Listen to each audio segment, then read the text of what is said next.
Each day that passes in October means we're that much closer to the pinnacle month of November. Riser members spend the last few weeks of October trying to hunt these pre-rut encounters before it's the best month of the year.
Was not 2-year-old.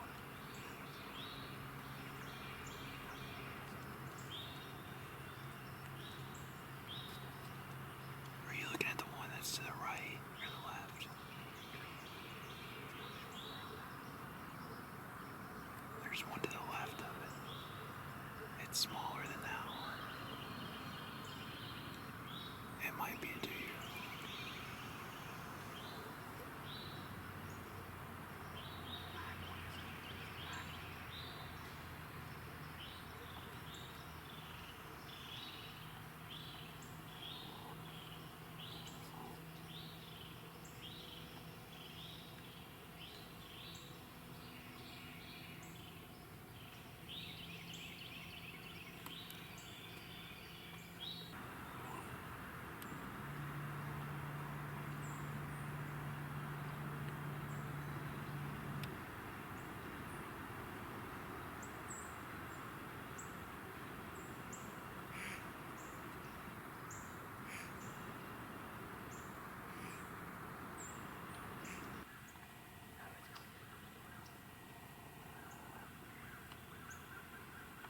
It's Spike. It's Spike. Just got set up. It's going on 4 o'clock. Got a good wind. Got in there, didn't spook nothing. So we're gonna sit back and hopefully have some action.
this big flat. It's really open timber, and the creek bottom down here is super thick, so they're bedding.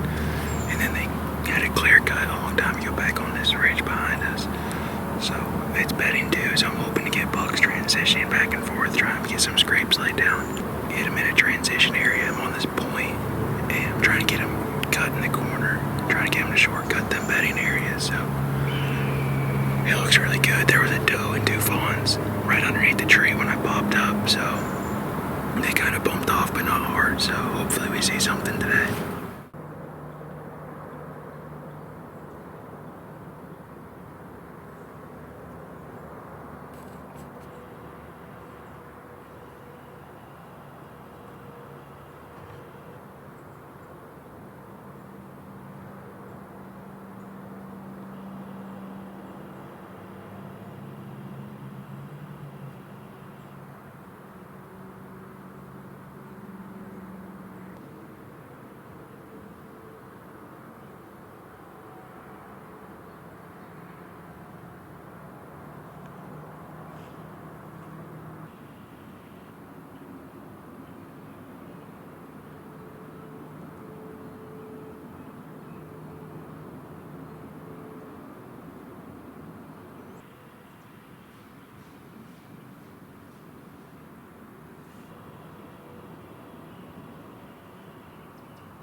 Alright guys, it is October 27th. I am on a piece of property that's only like 5 acres, but it's like 3 properties down from that really big 8-point that I'm hunting. He hasn't been showing up like he was, so I figured I'd hunt down here. This little piece is wedged between like 3 really big farms. So I'm up on this ridge. I figured I could probably catch him running this ridge some. So I'll probably sit till about 10. It's like 8:30 now. And hopefully we can at least see some action or see something. So, we'll see.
just had it looks like a 9-point work his way through here.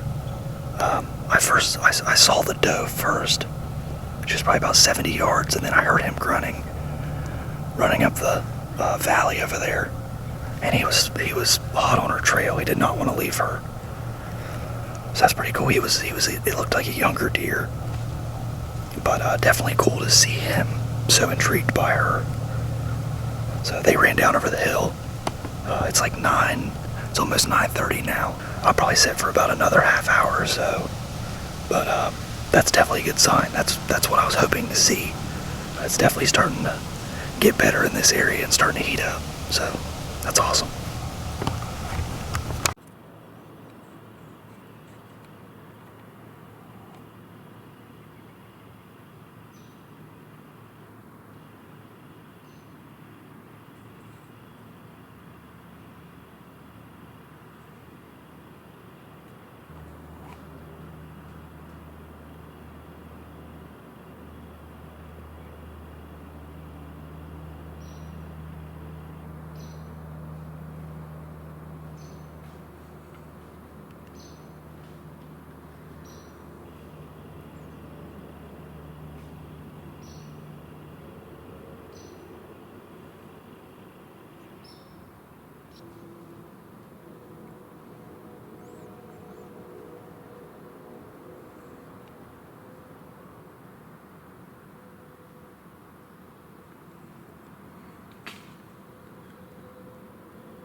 It's 10:30 and I finally can get a chance to talk to you guys a little more. I've had deer all around me since 8:30. We had a doe and 2 fawns come up from the bottom in that creek bottom, and they bedded right here on the edge of this point.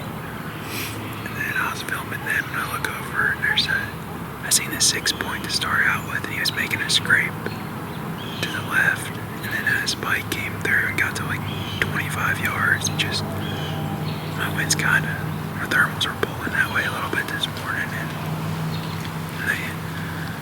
he knew something wasn't right, but he didn't get real nervous. He never saw me. He went back to that 6-point, and that 6-point came up and made a rub and kind of thrashed his antlers into some leaves, and then that doe and her little ones came up from the bottom where they were bedded. They got up and walked up, and that 6-point kind of bumped them fawns off, and then they were still down there about 100 yards, and I turned behind me, and there was a spike and 2 does. They've been there since 9 o'clock, and then I just had a wind swirl, and I think the spike got me, but he was a lot closer than they were. Then they went off in the back, but no, it's the first sit on the lease here. It's been pretty active. The creek's a little high, so I'm gonna have to figure something out. Got my feet a little wet this morning, but well, no, if there was big mature deer did what that spike did, I wouldn't be too mad about it. He got right here, so hopefully the guys are having some luck this morning.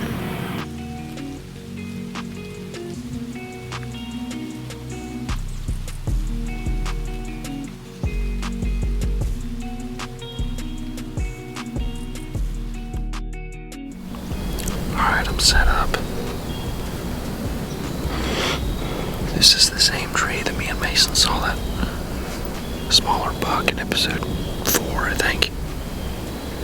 that buck came pretty much behind me, or to my side, to my right side. Just came off a main trail. There's a big trail, big logging road basically in front of me that goes all the way through the property. I know they use it all the time, so we're gonna sit in here and of course, my saying is we'll see what we see. As you can see, I'm trusting Mason's branch. I forgot my bow hanger. So this is what we're dealing with. Literally a tiny little stick. That.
Just finally left.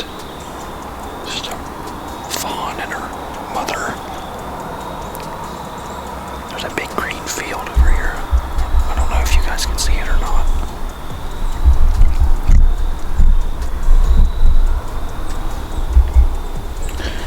It's up by the house over there, that green field. There were deer right there. A bunch of deer, then they ran up in there. I don't know what they were, but I do know that as soon as they went in there, it sounded like two bucks sparring. It was pretty loud, which I had permission to hunt that over there, so I may, next time I hunt out here, I may push up closer to that field edge right there. I know it gets brushy, but find a spot to set up. Because I feel like they're in that field every evening. So that's the plan for next weekend.